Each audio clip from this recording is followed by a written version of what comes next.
Okay, welcome. Thank you very much for being here this morning. We got through the end of the deck there. So welcome to the Department of Design Media Arts. I can just tell by looking out that we have a lot of guests here today, so that's a wonderful thing. My name is Casey Reese, and I'm a professor here in the department. And first I just wanted to start by thanking Professor Uki Hutamo, who curated the slides that we were just looking at. It's a visual essay he created called An Archaeology of Mobile Media. And I'm hoping today can just be sort of a friendly day where we have a lot of good conversations between the panelists and the audience. And to that, I just wanted to introduce a few people first. So I wanted to introduce the chair of the department, Professor Henry Lucas. Can you just say hi? Yeah. So he's our fearless leader. And a few faculty, Peter Lunenfeld. And we have two visiting scholars here this quarter. So we have Michiko Kusahara. And we have another visual essay by Michiko that will be playing during the break during the middle of the day. And also Professor Shuzun Kim in the back. So please feel free to reach out and to just talk with people. I really agonized a lot today about how formal it should be. Should we have name tags? Should we not have name tags? It's kind of embarrassing to admit how long I agonized about that decision. But I eventually decided not to do it. And my request for you is just to be gregarious and just to be friendly and just to talk with people. We have a lot of really very interesting people here. There's a lot of really bright undergrad and graduate students. So I'm just hoping it can be a very pleasant, active conversation today. So just to briefly introduce the day, I'm going to switch over.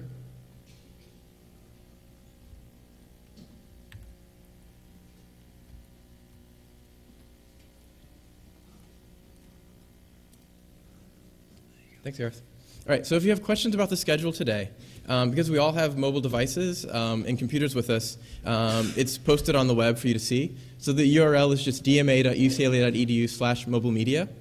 And there's also a specially formatted version for the iPhone for that Chandler wrote. Oh, and Chandler is another faculty member here in the department.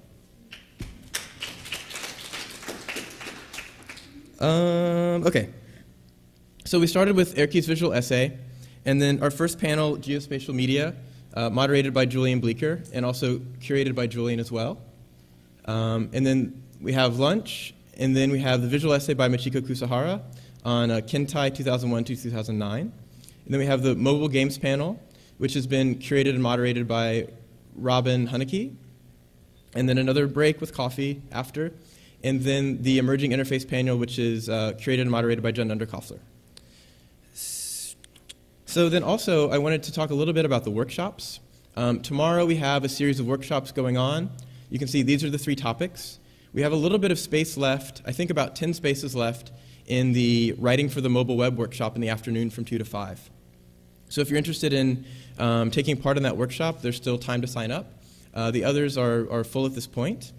And for the workshops, I wanted to thank, first of all, the public school. Their logo's here. This is an organization in downtown Los Angeles which is doing an amazing job of, in a way, open source education. The users or the people involved, really anybody from the community can propose a class, and when they have enough interest in the class is then held. It's a really interesting model for education. And so we've done all the workshops through them. And for that I need to thank Nikita Pashenkov, who's been running that, and then also Chandler, who's also really been running the workshop procedures. And we'll be teaching two of them tomorrow as well. He really is the backbone of the workshops. If you like to play the Twitter game, we're suggesting the hashtag MOME. So feel free to have fun with that today.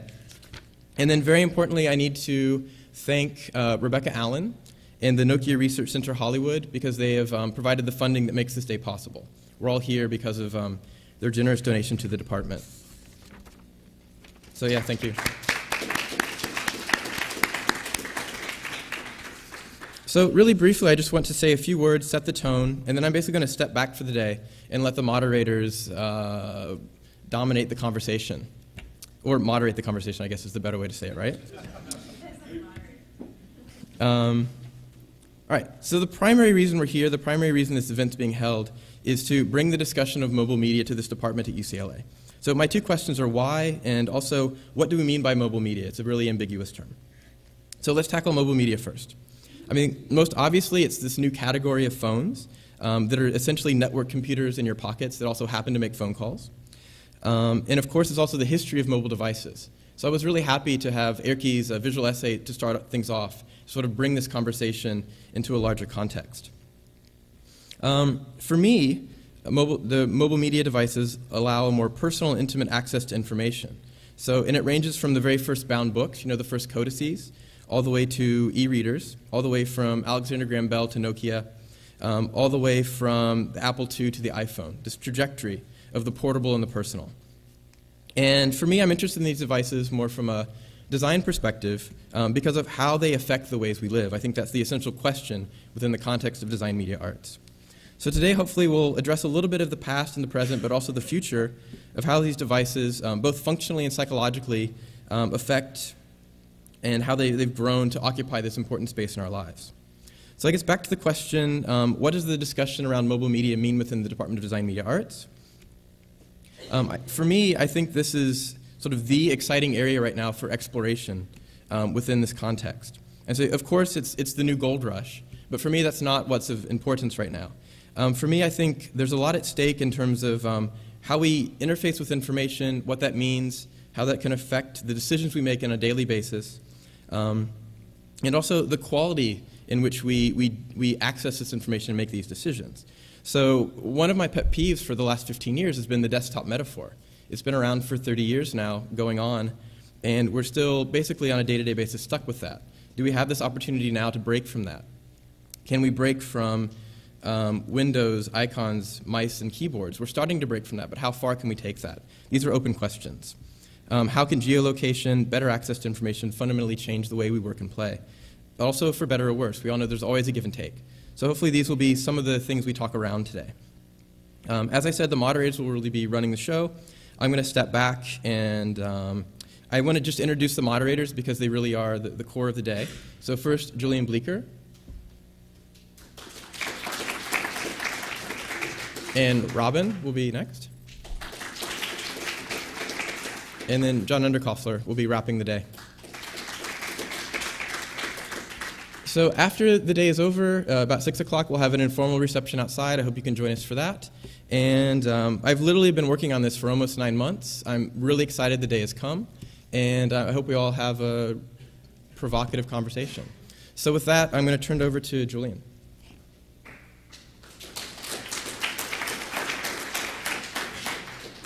Awesome. Thanks, Casey. I'm going to keep my remarks quite limited. I don't have that much to say. I'm hoping that in the conversations that we have in the Q&A sessions and during the breaks and so forth, more of the ideas that have been discussed here and that Casey started with will come out. And so the only thing I want to say is that it's an extreme pleasure for me to be able to help Casey with this, but also to be able to curate this particular panel, because essentially the question was out there. I think, Casey, when you and I met for coffee over the summer, and I just got the opportunity to think of who I would like to have and listen to and have a conversation with. And so it's one way to get finally see Ben after being in LA and have Michelle come in and share their ideas. So with that, I guess I'll just turn it over to Mark.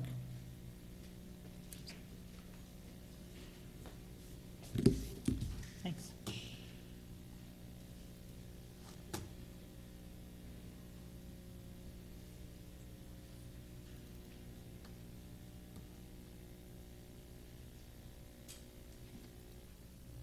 Great, thank you.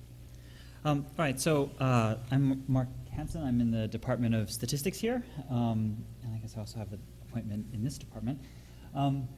I was asked specifically to talk about the work that a research group I'm associated with has been doing on urban sensing or participatory sensing. The name kind of shifts a little bit.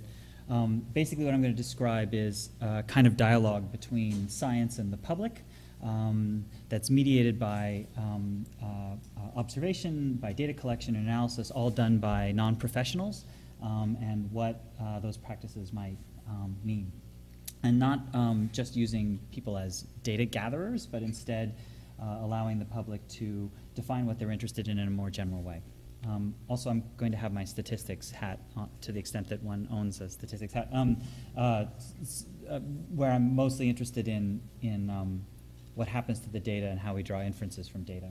So in terms of some background, for the past few years I've served as co-PI on CENS, the Center for Embedded Network Sensing. It's a National Science Foundation Science and Technology Center. It's a 10-year investment on the part of the NSF. The center launched with a series of technical and theoretical challenges related to what you might call first-generation environmental sensing or embedded sensing. Sensors were imagined to be scattered through some environment. They figure out their neighborhood structure. They orient themselves and organize in kind of an ad hoc fashion, creating communication networks. Eventually, data are collected, and then knowledge appears. So this is an example of one of the deployments we've had. This is at Lake Fulmore in the San Jacinto Mountains. This is an urban lake that the buoys that we've installed here, and with this it looks more like a military operation than anything else, are dangling sensors, strings of sensors that allow for spatialized assessment of chlorophyll levels. So you can see, in particular, we're looking to track sort of phytoplankton migration in the lake.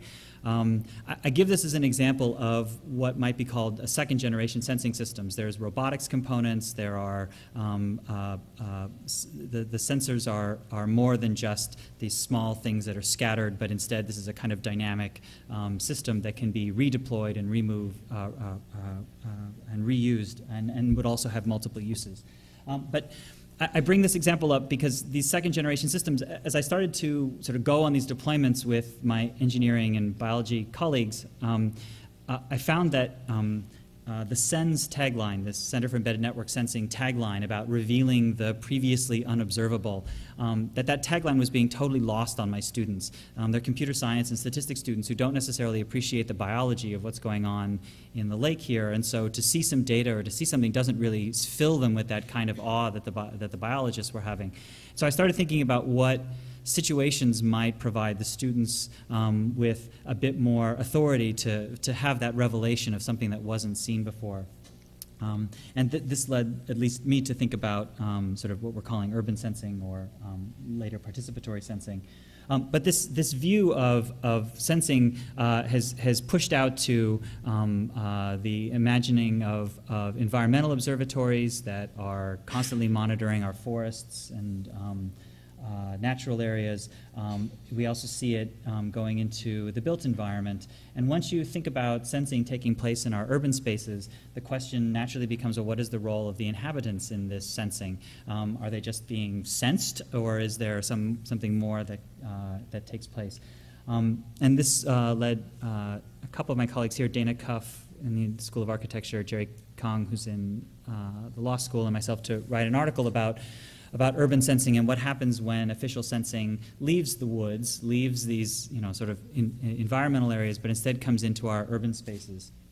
And in particular, what happens when you have the same collision of computing and communication that's making these scientific applications possible, that is cheapness of sensing, advances of communication and computation. What happens when all of that is now within the grasp of your average citizen? And what happens when people become involved in the sensing? There's one answer to this question might be alarm. This graphic has nothing to do with sensing per se of the sort initiated by a large NSF-funded research group, but instead it refers to a move by the New York City Council a year ago to consider regulating all privately installed environmental sensors. The idea being that the public wouldn't know how to maintain the sensors, that you would end up having a lot of false alarms, you'd have police chasing after false alarms. It was a sort of a crazy thing, but the idea was that that even a kindergarten that wanted to put out a sort of environmental sensors like just temperature or what have you would be regulated under this ruling. So there are a lot of questions then that come around what happens when people start sensing in their public spaces. And when we started thinking about urban sensing, sort of some of the natural comparison points were things like citizen science, where you have people taking pictures, let's say in the lower left-hand corner, or identifying the map in the lower left corner comes from the Cornell University's backyard bird count, right? So what kinds of birds are living in your backyard? Or the USGS Did You Feel It website. So after an earthquake, you're supposed to sign on and tell them how heavily you felt a particular earthquake. So all these are a project a bit like our more domestic project, Budburst, that's tracking the advance of spring across the continent. And all of these sort of citizen science applications invite citizens to contribute their observations of their neighborhoods, of their backyards, and so on. But they're very top-down in the sense that the kind of input you can have is very prescripted. If you want to give information about something else, if you're not really interested in the birds in your backyard, but you notice that the squirrels were going crazy, there's no way for you to. Maybe it's not appropriate here, but anyway, that it's all very scripted. And with that scripting, though, as a statistician, with that scripting comes sort of data quality, comes data checks and things that as a statistician, I sort of warms my heart. But what happens when you don't have this kind of stable framework in which to invite people's contributions? And then more to the point, what about projects that start instead with individuals asking questions and then work their way out from neighborhoods to cities? And in that case, who structures the data, who guarantees data quality, what kind of inferences are drawn, and so on. There are plenty of examples of what distinguishes the applications that I'm thinking about or that we've been working on at SENS from the urban sensing applications from the citizen science applications is that is the way that participation is framed. That is that people sort of determine what the questions are and what's important to them, and then organize around data collection in one way or another. And a lot of this is happening even just using informal tools like Flickr and Google Earth. These images, for example, are taken from the San Diego, it's just a sort of Flickr record of the San Diego fires from a couple of years ago. And there was a really beautiful blog at the time of the fires that was started by a group that didn't really have any formal mapping background or any kind of data analysis background or anything like that, but had a vested interest in tracking the movement of the fire, and started using first Google Maps. The maps got more and more elaborate as to where the fire was going and making simple predictions and culling information from various places for various authorities. And actually, in the case of the San Diego fires, became the place to look for information about the movement of the fires. Eventually, they started taking data from low-flying planes, all of this available from the Forest Service or from NASA, overlaying that in Google Earth, making more predictions and so on. And all of these with tools that if you were a geographer, this would be a stunning thing to think about the popularization of this tool and what it provides for a group of people who don't really have any expertise in the field, what have you. And then, of course, there are, in addition to using tools that are sort of their sort of general purpose use, there are also a number of projects that I'm sure you're all familiar with that are trying to provide people with a way to maybe make more traditional statistical graphics from data that they would share, like Many Eyes or Swivel or Dabble. Technical Tech offers, which is where we're headed, tools for making use of mobile phones, either visualizing the data in some way or creating maps. And so all these are examples of a kind of data practice that's emerging. And that practice doesn't necessarily stop with sort of cities and neighborhoods, but can also go into your day-to-day. A student of mine, Nathan Yao, who runs a blog, Flowing Data, has a project, for example, where Twitter is used to allow you to make simple observations about your day-to-day, times you woke up, times you went to bed, and so on, and provides a really sweet, I think, simple language in which for you to contribute or for you to track certain events in your life. The visualization is just sort of getting its sea legs. We're basing it on lots of sort of common metaphors like calendars and maps. that people can that are maybe more familiar than sort of dorky statistical graphics. Maybe a tree map is a little dorky statistical map, or a stacked time series plot, but then maybe something like this is a little bit clearer. There's also an iPhone app for whatever that's worth. But projects like this, and there are like bajillions of them that are about you keeping track of things going on in your day-to-day life. In a way, they're taking, how many of you know what this object is? Just out of curiosity. Speaking of sort of local data locative data collection, this is Francis Galton. It's his pricker. Right, so he would walk around. He wrote several papers about these devices that would allow him to count things as he was walking around public places. Here, this little thing would go on his thumb, and there's a prick at the end, and he would have a piece of paper in his pocket, and every time he saw something he was trying to keep track of, he would make a little hole in the paper, and the needle was small enough so that you wouldn't strike twice, and then he could go back and count. Eventually, this lovely device was used to make a beauty map of the British Isles as he wandered around, keeping track of all the beautiful women he saw, which makes the word pricker maybe a little bit more. Francis Galton was a sort of troubling figure. But anyway, but the idea would be that a lot of these mobile phone applications are kind of advances on that idea, and in fact have a reasonably interesting theoretical backing. I don't know how many of you have seen papers by Seth Roberts, for example, who's a psychology professor at Berkeley, who advocates a process of self-experimentation where you track information about your life and then perhaps through either explicitly introducing interventions, change of diet, change of habit, or whatever, and then examining the outcome, or doing a kind of after-the-fact data mining, where now these are sort of fully embraced dorky statistical graphics that are tracking things like what is my mood in the afternoon, depending upon, in this case with Seth, depending upon whether he saw faces or not in the morning, and found that he was in a much better mood if he saw faces in the morning come afternoon. And then what does that actually mean, right? So do they have to be a human's face, or can it be on television? Or, anyway. And while this seems a little playful, these things do have applications. This kind of daily monitoring, again, using the mobile phone, has applications in health. We have a series of projects at SENS that are, let's say, aimed at people and their maintenance of, or their control of, let's say, chronic conditions like diabetes or hypertension, where they'll keep track of what they eat and when they eat and where they are, and a lot of that data collection is simply being used is GPS based, so they're not necessarily aware of it. And then there are questions about how do you prompt people for things and so on. So there's a kind of layer of data collection around your life that becomes an interesting thing to explore. And in the end, you could start to ask questions about, well, where am I when I eat off plan, or who am I with, or when does that happen? And there's some nice work about, in general, using, when that sort of information is shared, how does that feed into epidemiological studies?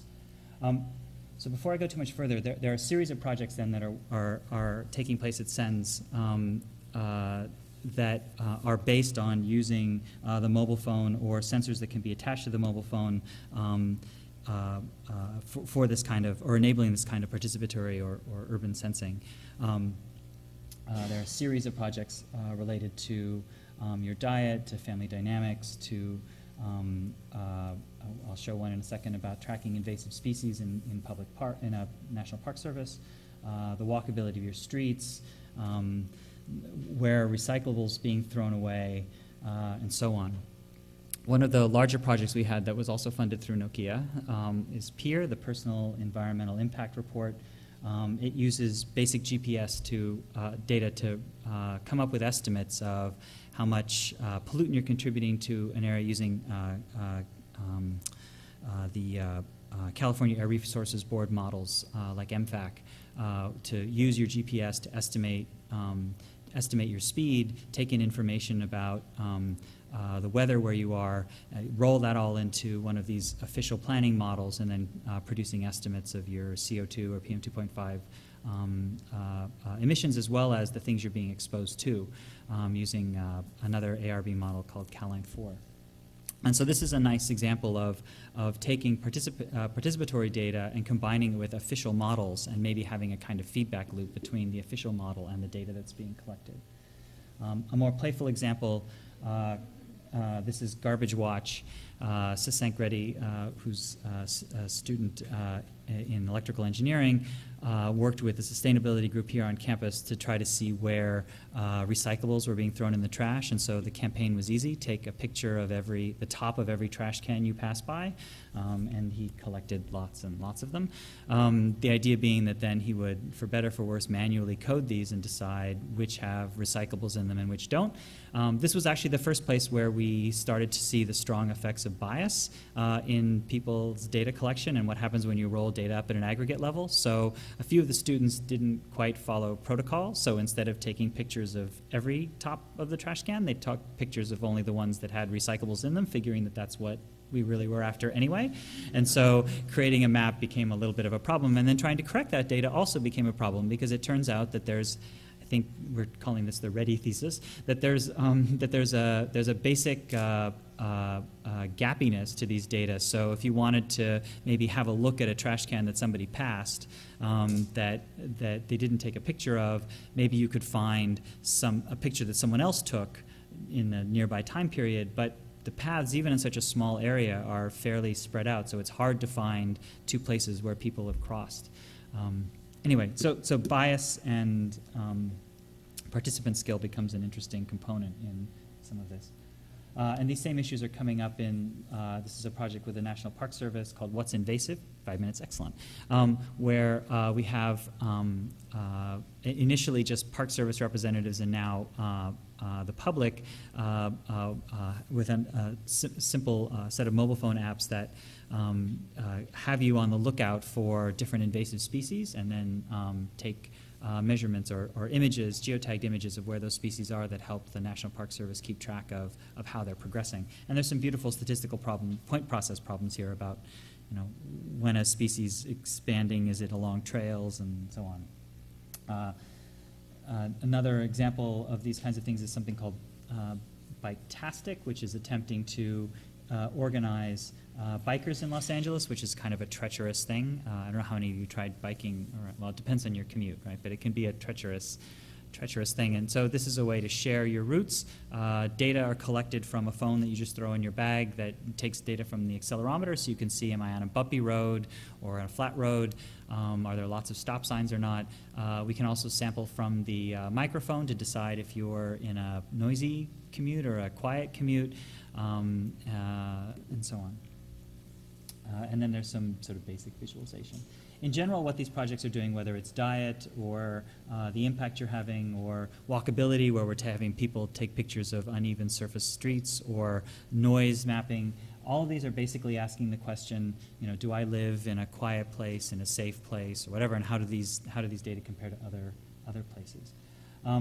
In the process of refining these sort of data campaigns, as Jeff Burke has called them, we've also created a set of software tools that allow you to sort of configure the phone easily, create a campaign, create sort of the database backend that you need. This is an example of something that our summer interns did, high school summer interns did, where they were trying to keep track of where water was being wasted. So there's an evolving set of tools that can be applied for this.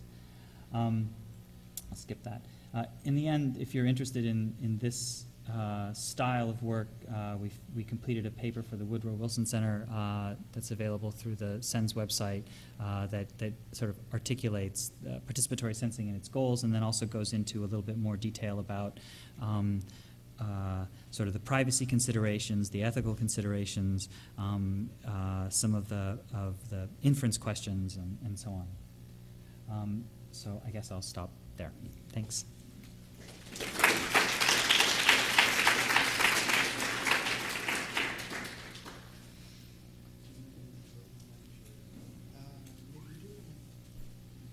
Yeah, when I introduced the day, I forgot to mention the pattern. So we have 3 panels of 2 or 3 speakers. So we have speaker, a few questions for that speaker, and then after we go through all 3 speakers, then we have the panel where we bring up the lights, all 4 people sit around here and have a discussion. So now we have time for a few questions for Mark. So does anybody have any?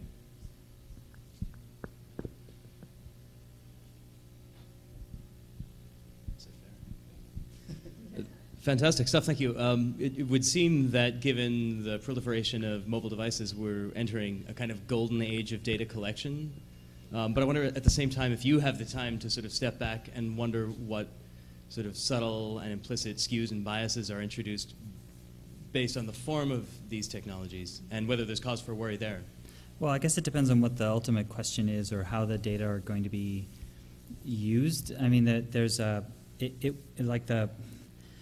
so, I mean, a lot of the interfaces that you've seen are kind of maps and points on maps, which sort of personally, I think it doesn't really go far enough. And it wasn't until, for example, that we started actually trying to think about a model for, or break down, you know, is there some time of day where X, Y, Z is happening, or that sort of more detailed analysis starts to reveal the kind of biases, whereas a flat map doesn't seem to do that.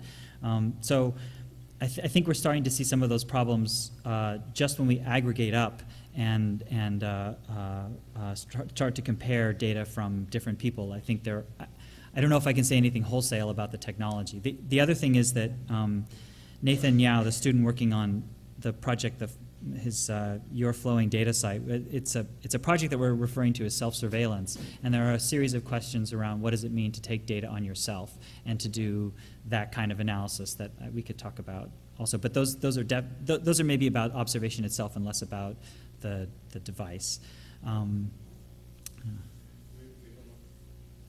Well, this is a question that maybe is more how all this technology can affect the culture as a whole, and it came from a very personal observation that I had in going into some public forum of parents talking about vaccines. Mm-hmm. And then I realized how people are polarized and opinionated, and how much they interpret data, what they think is scientific data, as if they were specialists. Mm-hmm. And how much this is also creating a sort of contagious spreading of a certain kind of assumption. And then I also read an article on Wired magazine that talk about the surge of irrationality, Mm-hmm. that is kind of the counterpart of this democratization of data analysis Mm-hmm. that we have, and how that can affect culture in a way that we haven't predicted before. Mm-hmm. Sorry. And I was wondering if you happen to find these things, or if you have comments, or maybe something that I think could be that discussed about. those are extremely interesting questions. I think that as a profession, we do a miserable job of teaching statistics, that we have a view of the field that's locked in the maybe early 1900s that doesn't, like if you take a stat class as an undergrad, and I've taught these classes, and I ask my colleagues, why are we teaching this class? And they say, oh, it's preparing students to be better citizens, which is code for they can interpret poll results. But what you're talking about and other things are much more detailed analysis of data, are much more, that require something a little more thoughtful, and we're not doing a good job of responding to that, or even thinking about a language that would help people understand. Right? So there's one thing that we're doing a bad job of teaching statistics when sort of data are kind of clear, right? The other problem is that often data aren't clear, right? And there are questions about you know, is this drug working or is it not, right? And maybe, you know, that sort of hidden joke in every hypothesis test comes back and gets you, and so it's hard to make sense of that even when experts disagree. So it's not clear to me that just boosting the kind of data awareness of the world will help that. I mean, maybe there's something more to be said about grappling with uncertainty in general. I'm not quite sure. And then I think the other issue is that so, you know, the more data that are available about particular topics, the more possibly important everything becomes, right? You become more and more aware of this effect or that effect or this. And in a world where everything is important, almost nothing is, right? And so it's hard to kind of sort out what should I be paying attention to and not. And I've seen some some troubling kind of AI style. So statistics and AI usually don't get on for whatever, it's like a cultural thing. But I've seen some attempts that are sort of more AI related that try to do that sorting of what's important and what's not. And I don't know. I don't have an answer for you, but I know that the way things are and the way, like, I'm not quite sure what department should take responsibility for boosting that level of awareness or who deals with it. I'm hoping statistics will, but I look around at the way it's taught and it's a little discouraging. So I don't know if that answers your question, I hope. Thanks a lot, Mark. All right, thanks. That was awesome. Thank you.